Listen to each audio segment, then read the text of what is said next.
Hello. Supposing you're a writer and you have caught your reader's attention and you've got them reading and reading and reading along, and then they lose interest. Like, why do they lose interest?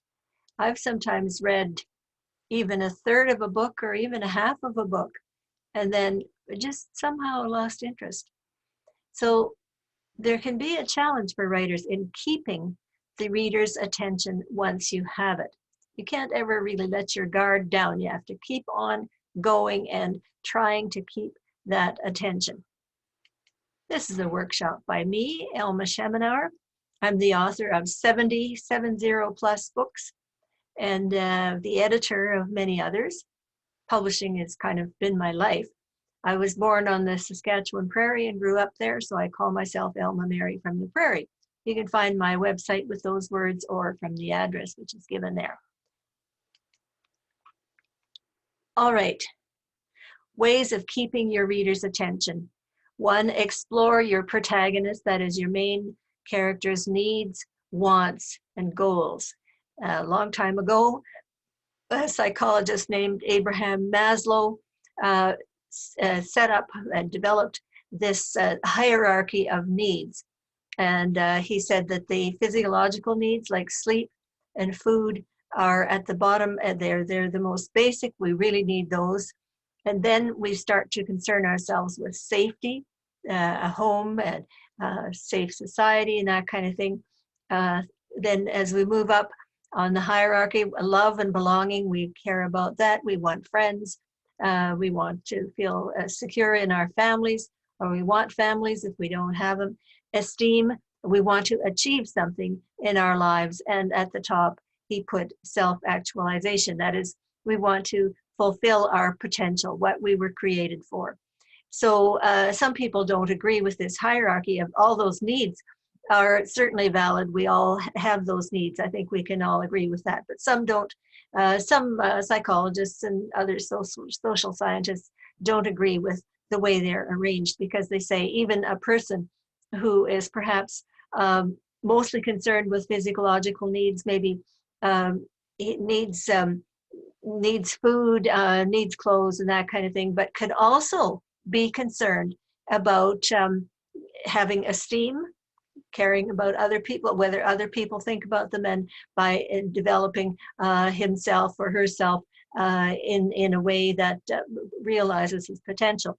So, okay, we want to think about the protagonist's needs, wants, and goals. Needs and wants, they're two different things, really. We need food, but we don't necessarily need those kinds of food. We don't need exotic, expensive food. We just need food. Shoes, we need something to put on our feet to protect our feet, but we don't necessarily need designer shoes. Water, we need it, and we don't necessarily need a swimming pool. Candy, we maybe don't need it at all, but some people do. Home, we need it, but we don't need to have a mansion. Vehicle, we need some way of getting around, maybe by foot even, or by bicycle. But we may want to have a van or something like that. Goals, what are we reaching for in life? Number two, all right, so you've established your protagonist's needs, wants, and goals. Then have them conflict with something. You know, somebody really, really wants to be an architect. That's what she wants most in life. She's aiming at that. She's going to school for that. Her parents are sacrificing so she can study that, and yet something comes in between. And there we have conflict symbolized. Maybe this is the person here on the left who wants to be an architect, and here's the person on the right who maybe she's in love with, and he wants something totally different from her, and he wants their lives to go in a different direction. It could be a need, a very serious need or a goal, and to try to get rescued from drowning, as this person in the bottom picture is evidently doing. Or it could be a conflict between good and evil, all kinds of conflicts. Here's a conflict between a disaster, probably a fire, and somebody is wearing a mask there to protect themselves. So their conflict, their needs and goals are and wants are being coming into conflict with something. Include the stakes. What is at risk? Like, if that woman doesn't become an architect, what is the risk? Will she spend the rest of her life regretting that she didn't do it? What's at stake for her? And the higher you can raise the stakes, the better it is.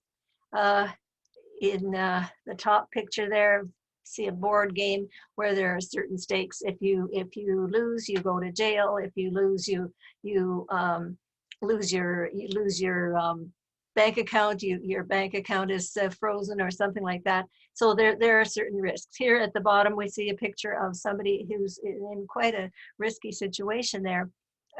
He's walking across with crocodiles or alligators in the water, and he's walking over on the rope there. So you know, if he doesn't reach his goal of getting to the other side, the risks are pretty serious. The stakes are pretty high, and he might end up as somebody's dinner. You want to guard against contrived plot elements. Sometimes, especially if people outline their story ahead of time or their article, they want certain things to happen. It has to work out a certain way, and so they sort of bend reality and bend what would naturally happen. And if there's one thing to be imaginative, but it's another thing to do it in a realistic way.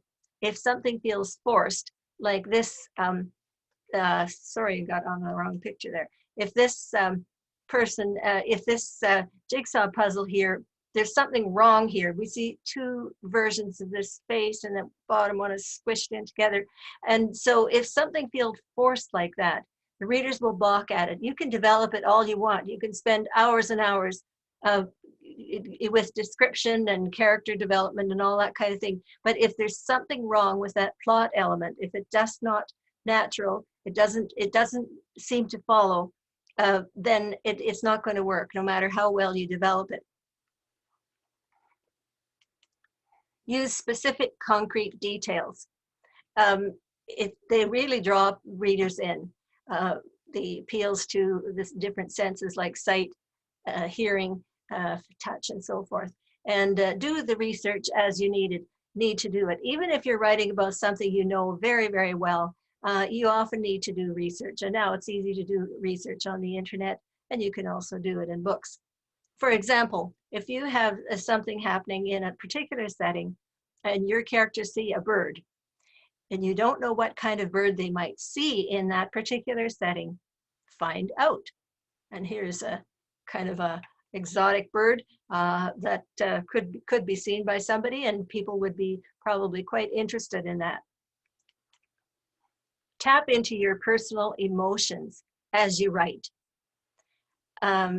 Sometimes you're writing about something you haven't actually experienced yourself, but maybe somehow you can tap into some emotion that helps you to convey that.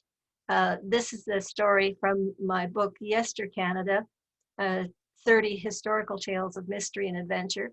And this is a story about, it takes place in the 1600s, I think, or 1500s. This is a story about Marguerite, who fell in love with a sailor. She was a noble woman's, of a noble family, and fell in love with a sailor, and all kinds of problems.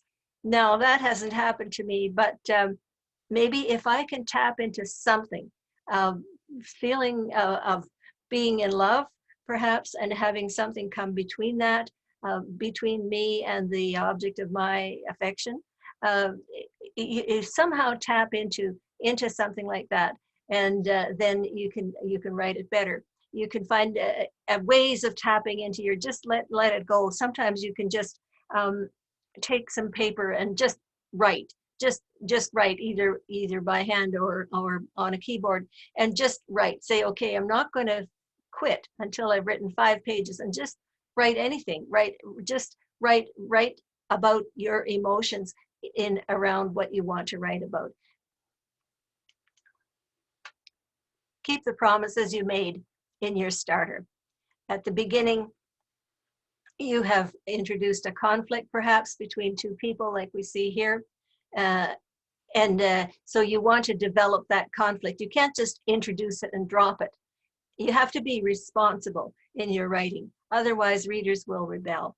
And deal with the questions it prompts. If it prompts you to questions like to say, what will happen to this homeless baby? What will happen with the stock market? What will happen with this? What will happen with that?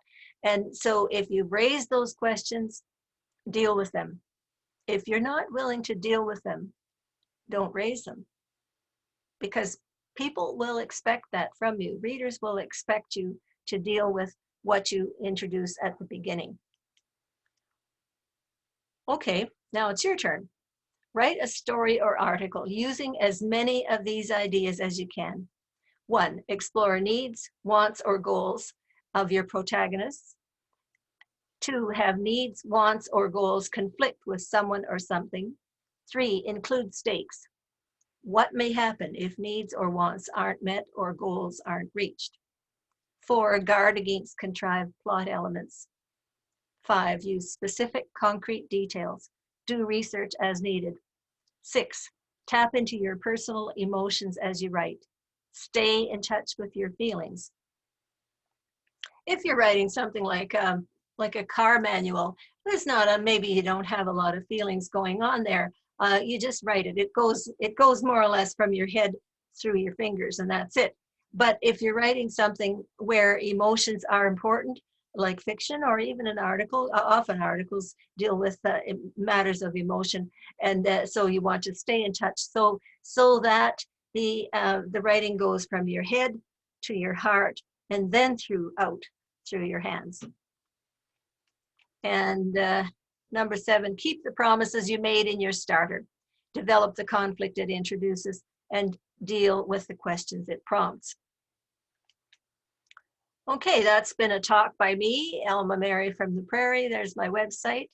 My YouTube channel is there, and my blog, Elma's Almanac. On all of those, you can find lots more information about reading, writing, publishing, and related matters.